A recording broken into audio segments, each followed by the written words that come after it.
Un equipo multidisciplinar composto por historiadores, antropólogos forenses, xenetistas e arqueólogos que integra o grupo Istagra da Universidade de Santiago de Compostela dentro do Plan de Memoria Democrática de Galicia 2021-2024 iniciaba o pasado ano un minucioso traballo de localización e sumación e identificación dos restos de Manuel Hermo, un veciño de Ribeira que foi asesinado en agosto do 36 na estrada que une Noia con Padrón, no lugar de Comparada. A investigación realizada a petición da propia familia da víctima levou o equipo do Istagra ata unha fosa común existente no cemiterio parroquial de Vilacova. A exhumación realizada permitiu o achado duns restos óseos nunha fosa clandestina. El estado de los huesos que exhumamos era muy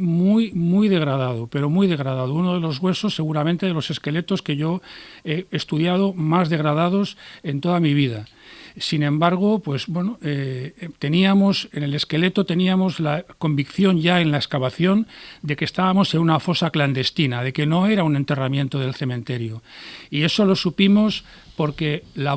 una de las botas estaba en el pie, en la posición normal, y la otra bota estaba encima de la barriga, de lo que correspondería a la barriga. Nos parecía que eso no era una forma de enterrar a una persona, como cualquiera puede verlo, puede imaginarse. Y en segundo lugar, dentro del cráneo, dentro de la zona del cráneo donde estaba toda la tierra, nos hemos encontrado restos de proyectiles de arma de fuego,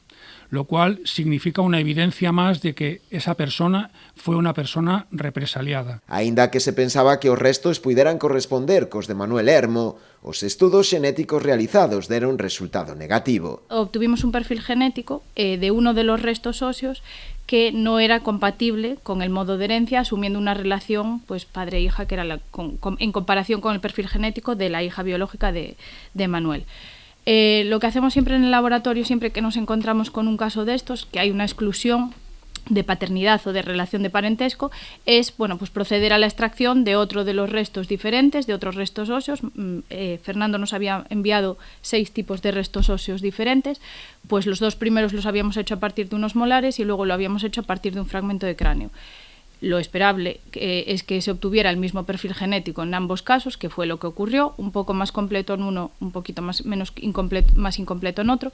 pero en cualquiera de los casos este perfil genético era exactamente el mismo y excluía la relación de paternidad con el perfil genético de la hija. A hipótese que manexa o equipo do Istagra a raíz das propias referencias aportadas polos testemuños dos propios veciños da zona, así como tamén por outros documentos existentes da época, failles pensar que os restos poderían corresponder a Perfecto Vilas ou Antonio Vilas, dous irmáns veciños de Lousame, que xunto a María Josefa Becerra foron asasinados tamén polas forzas franquistas nesa época, coñecidos como as vítimas do triple crime de Marselle. A intención do grupo Istagra é o de seguir investigando nesa fosa para poder recuperar a memoria non só de Manuel Hermo, senón tamén doutras vítimas da represión franquista.